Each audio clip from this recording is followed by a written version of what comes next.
I am working on completing the game Pokémon Yellow using all 151 Pokémon available in the Pokédex for Gen 1. We have already taken a look at the starter Pokémon, the very first stages of them. We have taken a look at a lot of the early game Pokémon available throughout this region. And so today we are going to be looking at another very early Pokémon, but also the final starter of Gen 1, the one that is of Pokémon Yellow, and that is Pikachu. I've been pretty excited to get to this one for a while because of a couple of different reasons. The first one being that, of course, I grew up playing this game. I grew up with this generation. I grew up watching the cartoon, and I feel like Pikachu is something that has really just been in the cultural zeitgeist for nearly 30 years now, which truly is an incredible thing. To me, it is kind of like how Batman or Superman for DC Comics has become a whole thing for the universe, right? Same with Spider-Man for Marvel. Spider-Man kind of is the Marvel guy, right? And for me, Pikachu is the Pokemon, right? Almost any parent out there, if their kid watches Pokemon or plays the games, they don't know who anyone is, but they know what Charizard is and they know what Pikachu is. And that is a little bit on Gen 1 Kanto supremacy kind of BS. You know, I get it. As someone who's a Charmander apologizer, you know, I apologize for that. But at the end of the day, all of our parents know these two guys, and it's just like, what is that, Pikachu? Is that a Pikachu? I've heard that so many times in my life from either of my parents. So, you know, I feel like all of these things just kind of bring an excitement to talk about this Pokemon, especially because I have a pretty big revelation, actually, about this Pokemon and about using it as a solo challenge Pokemon. You see, if you look at the move pool on the right-hand side of the screen, you'll see a fairly decent amount of moves that Pikachu gets access to.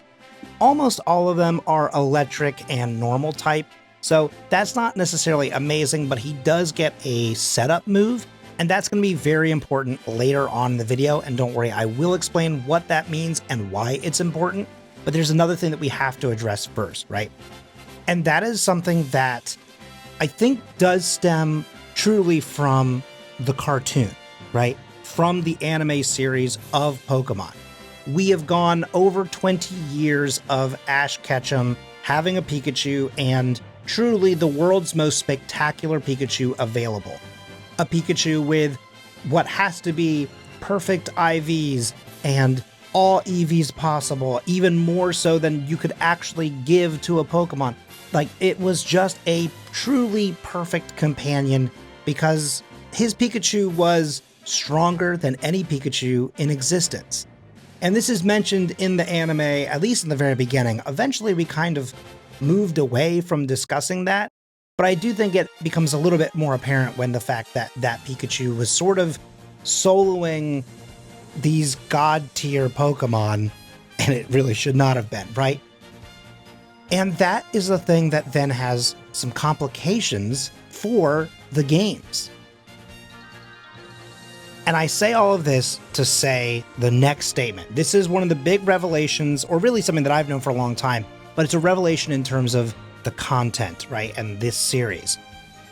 I am going to hold your hand when I tell you that despite Pikachu being so very, very cute, and despite being a mascot of the ages for Pokemon itself, Pikachu is actually an awful Pokemon, okay? I'm just gonna say it. I'm so sorry. I do love this little mouse, but he's god-awful. This video made me so frustrated. I struggled so hard with this. I tried so hard to make something cool or interesting and good out of this Pikachu, but the Pikachu that you have is just, he's bad. He's bad, okay? I'm so sorry. I'm so sorry to have to tell you like this, but it's awful. Pikachu is bad. He is so weak. He doesn't hit very hard, and even if he does, people can frequently tank his hits, and he can't take a hit to save his life. This Pokemon has fainted so many times in the course of making this video. It is unbelievable. Yeah, obviously there's been a huge time skip here, right? And at first glance, you're going to think, okay, is it really all that bad? You're at Giovanni at under 2 hours. Going into this, you had still single-digit resets, but it continues, right? This is going to be a thing. I'll do another time skip eventually in a moment here. But the big thing was that while I did get through to Giovanni with only 7 resets, but I was constantly fighting for my life in this video. I was very frustrated with what I was going to do with this video in general, just because of this moment here. I got to Giovanni and I got walled pretty hard. Not as bad as I have with something like Pidgey or even Spearow, but those at least were having a lot of their main issues at the Elite Four, when the badges were at least done. Pikachu, who is a starter, cannot get past Giovanni. Maybe if I went up to level 100, yeah, I could maybe do it, right? And just to be clear, I do eventually get past him, but it's not in the way that I wanted to. I was truly trying to do kind of the same thing that I did last week with Ekans, which is to say, let's take a look at the things that he learns mostly naturally. Obviously, Body Slam is a TM move, but I was just sort of looking at these things and saying, I can do this without using the same gimmicks that, every other base Pokemon could easily just kind of get an instant win. Mimic is an easy strategy. It's a very viable thing for trying to do speed runs, but to me, if I want to give a Pokemon its truest form, its truest attempt, I want it to do it usually with the moves that it learns fairly naturally. Obviously, Body Slam is a TM, but that does feel a little different than Mimic, because Body Slam does not feel like a gimmick move. But at the end of the day, looking at some of these other Pokemon like Pidgey or Spearow, they cannot complete this game, at least without going to maybe level 100, without something like Mimic. And unfortunately, Pikachu ends up in that same category. As you can see here, eventually I kind of have enough of it, right? Pikachu just keeps getting earthquaked to death. So eventually I make my way over to Saffron, I pick up Mimic, and I come back. And the best part is that my very first attempt to then figure it out, I died instantly. And I think that that was a piece of footage where I thought about just skipping that little section, but it did make me laugh, and I was like, okay, good. Finally, we can just finish this fight. Oh, okay. And just the second that the fight began, it was it. The first time around, I went for Earthquake, and I think maybe I used Fissure, I think maybe with Spearow, and I'd figured out that Fissure was not a perfect thing. Even if you have higher speed, like the birds or Pikachu would, there is still a chance that you miss. So I went for Earthquake, figured that that was the safest route. We hit every single time. Bada bing, bada boom. Now, scooting forward to look at the champion battle, we had a potential similar situation just because of the fact that Sandslash is the starting Pokemon there, and of course it has Earthquake. Pikachu barely survives that encounter, and we make it through, still with no new resets. We are still in the exact same spot. And I take the same tactic as I have in a couple other previous runs where the Pokemon are very defensively weak. We pick up Recover, so that way we have the ability to get HP back since we are not using items in battle. That is part of my rules, which you can find in the description below. And we get through, we beat the champion. It's not an issue, but again, it's because we have Mimic. I kind of feel like in a Mimicless world, it's still impossible. Again, potentially at level 100, maybe it is, but to me, that's not the optimal play. And so this Pikachu does make it through at 2 hours, 31 minutes, but I think there's another version of this Pokemon that we can do that's a little bit better.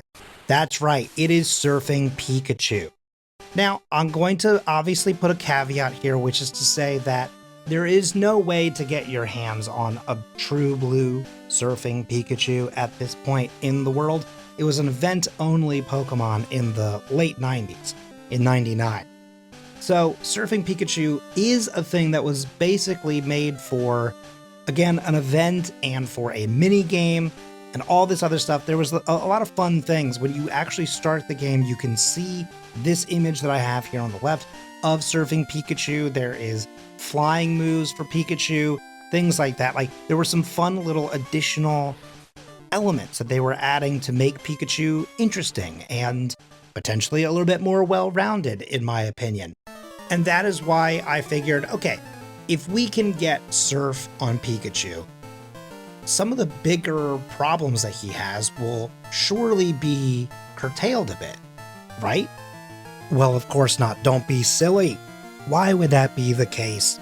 Remember, all we've done in this run versus the previous one is add a move, which is Surf in this case, to Pikachu's move pool. One of the biggest problems still remains. Even if he now has a little bit of extra type coverage, he is still, well, I don't even want to call him a glass cannon because he's really not a cannon, right? He dies over and over and over again. We die quite a few times to Koga, not a crazy amount, but a few. We do make it through Blaine on the first try, which is spectacular. I don't know how we do that. But yeah, unfortunately, Giovanni's gonna be a problem. Now, he's not a huge problem, okay? I know it's gonna be a lot of like, oh, I'll give you an answer, then I kind of back it off. But it's that thing of, okay, Surf, yeah, it's helping. We're feeling pretty good about it. But look at the time jump here. We were at Giovanni at 1 hour and 11 minutes. It's now 1 hour and 43 minutes, 20 resets. Think of how often we've had to reset, start over, reassess part of the moves, maybe double check to see if there's anything that I can do to potentially level up. You know, could I leave the Elite Four and get 1 extra level and then attempt it? No, that would take too long, etc. Yeah, the thing is that like his biggest weaknesses, which is mostly just his stats, still remains an issue in this run as well. We are at 23 resets at 1 hour 45. We are quickly approaching the time of Pokemon like Rattata and Charmander, and I was thinking that maybe based off of some of the previous information that Pikachu would beat them by quite a lot. But unfortunately, that is just simply not the case. When you look at the stats are still pretty unspectacular. The special being 10 lower than the attack means that any special move I use is not quite as powerful. So therefore, Surf does not do as much damage as Body Slam, right? The other thing to consider though is that neither of those moves are getting same type attack bonuses. Because Pikachu is electric and electric flat, that means that only Thunderbolt is getting an extra boost to its power, right?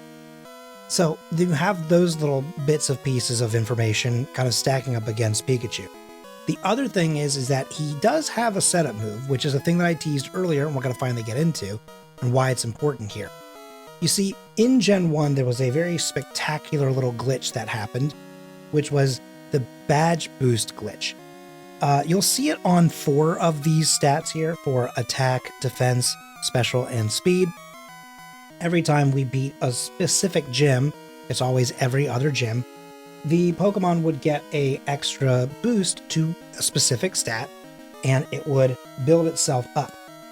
And the big thing here is that there was a glitch in which every time you use a move that affects some form of stat, the boost gets applied to all stats again. So if you use it, it boosts them by 1/8 over and over and over again, right? Until you max out that set there. Now, this goes in another direction as well. If someone uses Tail Whip, for example, they can hit me with that 6 times, and I could end up with a -6 defense, but that would effectively add 6 times of the boost positive to my attack, which definitely makes me a glass cannon at that point, that's for sure. But the thing here with Pikachu is with agility, he should be able to use it 3 times because each time it adds +2. So it adds a bit of a boost to all the stats. As you can see, it's happening there on the left-hand side of the screen every time I get a +2 in the pink stat. the yellow stack also goes up. But that's the big problem, right? When you don't have a lot to boost to begin with, the change in those stats is really not all that impressive. So Pikachu continues to fall flat even with these big boosts. Now, eventually, Pikachu, or specifically Surf Pikachu, is able to beat the game at 1 hour 56 minutes with 45 resets. We basically took 45 minutes to get from Giovanni to the end of the game, which is honestly a lot of time. That is so much time that is sunk into the Elite Four, and specifically the Champion. At the Champion, we more than doubled our attempts. Now, you can compare that, though, to the very first run that we did, and realize that we cut off about 35 minutes, which does make me feel pretty good. For a Pokemon that is not great, I do feel fairly good about that time. So, I guess that's it. Although, there is one more thing we could try. You see, thanks to creators like Scott's Thoughts, there are a lot of great assets and resources out there, like the software that you're seeing today, and even the back port that we are using here, in which we get to use the partner Pikachu from Let's Go Pikachu, the Switch game, remake, sort of, revamp, I don't know what you want to call that, for the Kanto region. It's not an ideal game, I'll just say that, but it does exist, and there is a Pikachu that is very special. You will see on the right-hand side of the screen that his move pool is very different. Now, not by an insane amount, but it is big enough of a difference to make a few key moments in this game go a little bit easier. Now, one of the big problems, of course, is there is a little bit of a glitch here in a moment, so you're going to need to keep an eye on that right-hand side, because the move pool is going to change very briefly. Effectively, for some weird reason, the game, all of a sudden, the second that I actually had it in my party, the game thought it was Iron Bundle. You know, the Paradox Pokemon from Gen 9. Yeah, I don't really know how to explain that one either, so I had to sort of manually shift it over to just regular Pikachu in order for it to work. So there are some extra moves on the right-hand side that you won't see, but we'll talk about them as they come up, right? So we get through the first rival, and we are going to take this Pikachu along for the ride with us. We still get access to some of the great setup moves, well, really just agility, right? But there's an extra set of moves here that are going to be very helpful for different key moments of the game. One of them, like right now going up against Brock, we get double kick. This is in the games because some people, especially some of the younger players, might not recognize that they need to pick up something like a Mankey or a Nidoran so that they can get access to a move that is super effective against Brock. So we get a benefit, because technically in this game we shouldn't have that, but we now do. Double kick takes down Brock very easily. It is not effective for Misty, however, so we are going to go to Misty's gym. I reset, sort of. I really have a blackout is what happens. I forgot to save before her, thinking we'd make it through easily. And then I saved before the second fight, and then it gets a one-hit crit with Bubble Beam. I say it, I feel like every week, but it's kind of a menace of a move. Either way, we go in one more time, this time with a little bit of a clearer head and a little bit of better RNG, really. And Pikachu gets to use Thunderbolt against Starmie. We get down to 10 health, so yikes, we're still clearly showing the signs of fatigue maybe, or just bad stats. And we still make it through, and we go to the next key moment. Now, I know what you're saying. You're looking at this going, it's the one random Team Rocket grunt. He just has a TM that he stole. It's not that big a deal. You're with a Pikachu, right? But remember, we have a special Pikachu. Here's the move pool one last time on the right-hand side. You will notice that we get access to Dig, which is huge for Pikachu. Learning a ground-type move, that is pretty wild. So that means that once we learn that, we can go to Surge, and then we get to do this. Oh, close. There it is. Surge, still bad. Now, we do fight Team Rocket there. I kind of cut ahead of that. We are just going to go directly to Giovanni. Since we showed a bunch of different moments previously, I'm sort of skipping around just to show the key fights, really. But we go to this first Giovanni team, and we don't have Surf right now, because remember, that other Pikachu got it directly at the start of the game. We, with this version of Pikachu, don't get Surf until it's readily available within the game. So there is a little bit of give and take between these different runs. So we luckily obviously had Dig, and that really helped us out. With this rival fight, of course, by the time we get to this section of the game, we're always way above their level, so it's very easy to just sort of cruise right through this team. I don't really know why I do a setup move here. I didn't need it because it was going to be a 2-hit anyway. We attempt it. Luckily, there's no debuff. The Eevee hits us once, but we can make it through pretty easily because Quick Attack is not very good against us. Next up, we have Team Rocket again. They are, as always, very easy, especially now that we have access to the move Dig. They are very weak against ground-type moves. I was about to say that we one-shot all of their Pokemon, and of course, I'm wrong about that. I really had that in my head that was going to be quicker of a fight, but okay. They show that they can be a little bit surprising every now and then, even if it's still a loss for them. We get the Pokeflute from Mr. Fuji, and then we go to Koga's gym. But you will notice a very key moment here as well. I gotta stop saying key moment, but Pikachu is too low of a level. We come in at level 44. I should have recognized that there was going to be a very small chance that this was going to work out in my favor. It would have been nice if we did, but I didn't want to go grind some levels just outside of his gym when there are other things that we could do. So when I inevitably fall to Koga, again, pretty close though, we almost made that. But we are, as I said, underleveled and underprepared. So we are going to switch gears a little bit and go to Silphco. At Silphco, we can fight all of the trainers like this one that are in front of key items that you need, like a card key, in order to open the doors and move around throughout the area. The other thing that we're going to do is fight some of the nearby trainers, not all of them. We don't want to spend too much time. We're not doing a speed run by any means necessary, but we do want to have a better time than the other two runs. And like I said earlier, there's a little bit of a give and take based on the moves when we learn them, what they're effective against, and how we use them. So we still want to move quickly. At this point, in a previous game, we were already fighting Giovanni. So we are a little bit out of a disadvantage here, but I think that sometimes you have to remember that if you sort of sprint towards the end, there's a frequent chance that you're going to end up falling on your face. And so in this moment, this Pikachu is going a little bit slower, but he's still going to finish the race, I feel very confident, in a better way, because I don't think he's going to struggle against these other teams the way that the others did. As you can see by that rival fight, we are doing much better. So we are then going to go against Team Rocket for the final time. This time, Pikachu does have the ability to one-shot every single one of them. It's great and fun and enjoyable to embarrass them every single time. Maybe someday I'll get tired of it, but today is not that day because it's nice to see. Mostly just because, again, they were in a lovable way, they were obnoxious within the TV show. So it's nice to be able to keep the tradition of making them blast off again, and I'm going to do that same thing to Giovanni.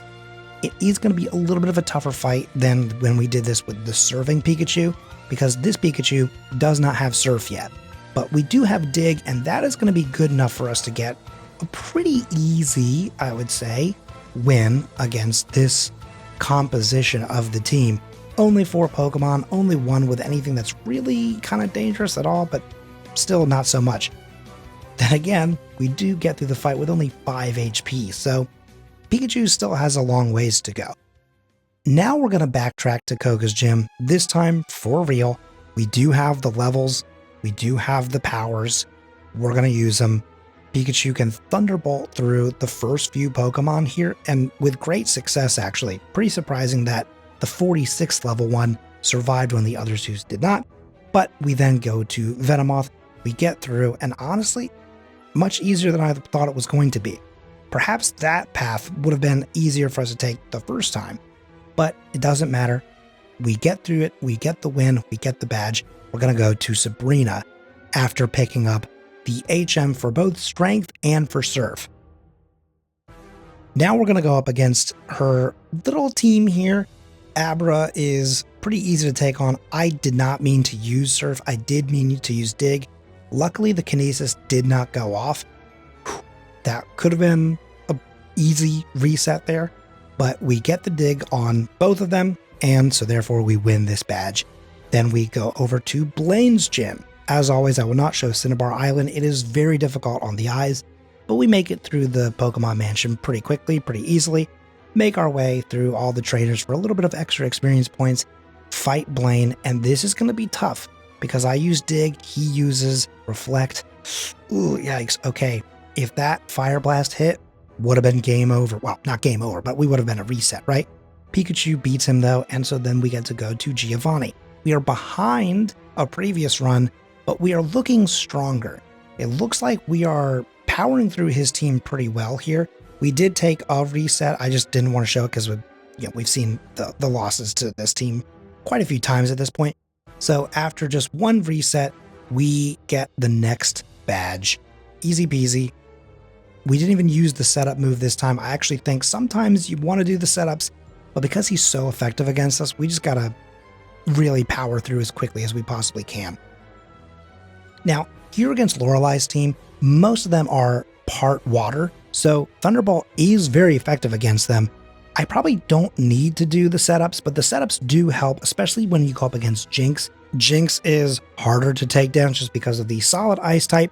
Doesn't matter though, because it also helps against the Lapras, who can survive on just a little bit, but in the end, Pikachu does have the ability to get through that team fairly easily. In a way, it's kind of like Misty 2.0, but honestly, Misty was harder, at least in the beginning of the game. Now we go up against the hiker that everyone knows, Bruno. He's fine.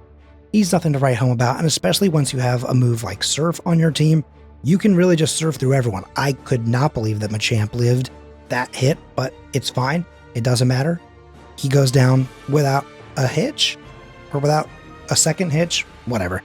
We move on to this fight with Agatha. Now, Agatha could be pretty rough, especially if I make any wrong moves here, but if I just keep using Dig, with the exception of against Golbat, of course, because Golbat needs to be hit with an electric move, otherwise, he'll just dodge it. If we just keep using Dig, we can easily one-tap every single one of her Pokemon. Great. Thank you so much. Moving on to the next one. You've seen Dig in this situation many times. It's not, I think, that surprising to you, right? Now we're moving on to Lance. Now, this is where it might get surprising. If you're looking at the time is looking pretty good. We're about 15 minutes behind where we were with Surfing Pikachu, which could lead to a very good time, and I'm very excited about that. Now, the other thing that I'm very excited about is the fact that usually Gyarados is kind of just a giant wall that sits in front of most Pokemon, but luckily, because of the 4 times type effectiveness that Pikachu has, Gyarados is never a problem. In fact, it's usually the Dragonairs that start to cause the main issues, or you get a moment like that. Yeah, the first Fire Blast when we went up against Blaine, that one missed. So I guess we kind of had it coming at this point. We knew that we had to get hit by at least one of them, right? Either way, we do a little bit of setup. We don't need probably too much, but we can get some kind of extra boost just to make sure that the Dragonairs go down a little bit faster. Their Hyper Beams can be pretty devastating. Then we get to just one shot the Aerodactyl. That's pretty good for us. The Dragonite is part flying, but because of the dragon typing, it is resistant to our moves, but it doesn't matter because once again, Pikachu can make it through. We level up one last time just to make sure that we avoid a badge boost reset in the middle of the fight. It's the last rare candy that we have, so we're at level 75. Not the smallest level that we've had, but also not the highest. So that is going pretty good. What's also going pretty good is the fact that we are still at about 12-ish minutes under the best time that we've had so far. The fact that Sandslash goes down in one hit is very good for us. We are going to go ahead and try and go up against this Exeggutor. The big problem, of course, is that in this team, in this lineup, Exeggutor is almost as much of an issue as Sandslash. Usually Exeggutor is not a problem. It's where I do a lot of my setup with a lot of the other Pokemon. But because we don't have anything that really does a lot of damage to him, he can just keep doing things like putting us to sleep, using Leech Seed, and that just literally leeches the life out of us. We don't have a big enough health bar to withstand that while also taking him down, and then of course taking down the rest of the team. But there is going to be a big lesson to learn here in just a moment. I come back at this with one more approach. And The big thing here is that there is a key factor from the very beginning of this section of the game, when I first started taking a look at partner Pikachu, because I was thinking about the fact that we got a move like double kick to go up against Brock, right? I talked about the fact that we obviously still get Surf, but it's just at a little bit of a different time. We, of course, got the move Dig, which we're watching be used on screen right now. But just the way that this lineup is working, it's not very helpful, and agility isn't really doing much for us. But remember, this is partner Pikachu. And in Let's Go Pikachu, the HMs don't really exist. HM type moves are around, but they're not for battle. It's very complicated, but it does mean that in order to backport it and make it somewhat realistic and still get that same functionality that Pikachu gets, we get access to a different type of move, Fly. And it makes sense because in the opening of this game, there is a moment where you see Pikachu with balloons tied around his waist. There is a flying Pikachu as well that's out there. We didn't do that kind of run because that's even more rare and maybe not as interesting, again, because you also don't have Dig or Surf. But it turns out that when you combine all of these powers, you can make it through and beat the rival at 1 hour, 46 minutes, and 6 seconds. Maybe surprisingly, maybe not, Rattata is still the better mouse. I do think with a couple better plays, like the Koga's Gym moment, or just going ahead and adding Fly a little bit earlier, maybe this Pikachu makes it through a little bit faster, probably beats that other time. But at the end of the day, we have proven that the partner Pikachu is by far the better Pikachu out of any Pikachu that you could get your hands on. It's a lovable mascot, we get it, we love it, but it's not the best starter, and it probably never will be. I do apologize for letting you down in this way. Either way, if you've made it this far in the video, thank you so much for watching. Please give it a like, a subscribe, share it with a friend, comment below what starter you think is better than Pikachu, and I will see you next week for another solo challenge in Pokemon Yellow.